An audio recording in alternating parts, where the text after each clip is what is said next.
நாள் முழுவதும் இயேசுவையே போற்றி வணங்கி ஆராதிப்பேன். என்னை காண்பவர், என்னை கண்டவர், என்னை உயர்த்தியவர், என்னை வாழ வைத்தவர், ஜீவனை தந்தவர், நித்திய ஜீவனை தந்தவர்.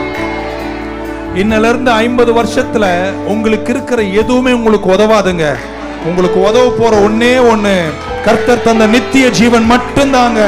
நல்லா கை தட்டி கர்த்தர் தந்த ஜீவனுக்காய், நித்திய ஜீவனுக்காய் நன்றி சொல்லி இந்த பாட்டின் ஒரு அடி மட்டும் பாடும்போது இதயங்களை அவருக்கு அர்ப்பணித்து பாடுவோமா?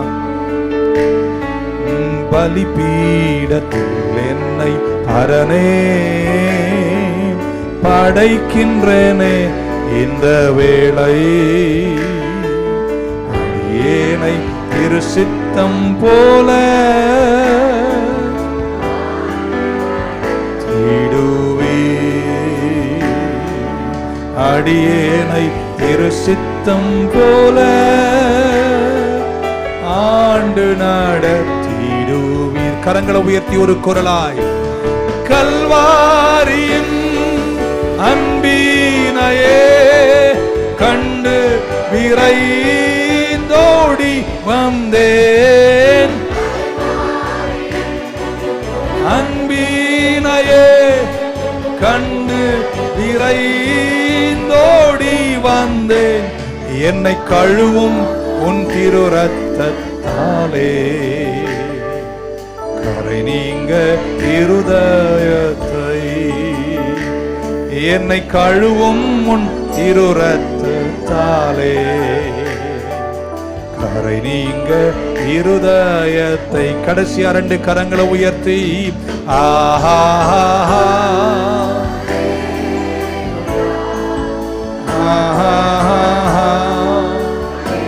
worship you, we glorify you, Lord. Hallelujah. Hallelujah.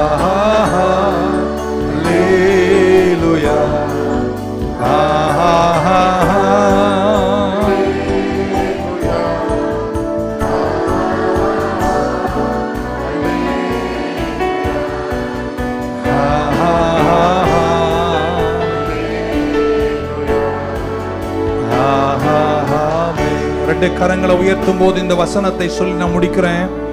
மலையின் மேல் கர்த்தர் உதித்து எழுந்து வருகிறார். உன் குடும்பத்தை ஆசீர்வதிக்க வருகிறார். இந்த முறை உன்னை ஆசீர்வதிக்கும் போது ஒரு தகப்பன் தன் பிள்ளையை வாழ வைப்பது போல் உன்னை வாழ வைக்கும் சமயம் வரும்போது உன்னை பார்க்கிறவர்கள் மூச்சில்லாமல் நிற்பார்கள். அந்த மகத்துவத்தோடு உன்னை ஆசீர்வதிப்பார். நிச்சயமாகவே முடிவுண்டு. உங்கள் நம்பிக்கை வீண் போகாது. நீயும் உன் வீட்டாரும் எழுந்து பிரகாசிப்பீர்கள், ஜெயத்தை காண்பீர்கள். உங்க நாமம் தொடர்ந்து மகிமைப்படட்டும்.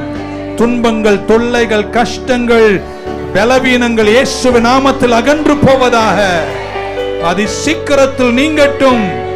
இந்த லேசான உபத்திரவம் நினைச்சதை முடிக்கிற அந்த நேரம் ஒவ்வொரு குடும்பத்திலும் உதித்து வருவதாக இயேசுவின் நாமத்தில் வேண்டுகிறோம் எங்கள் நல்ல பிதாவே.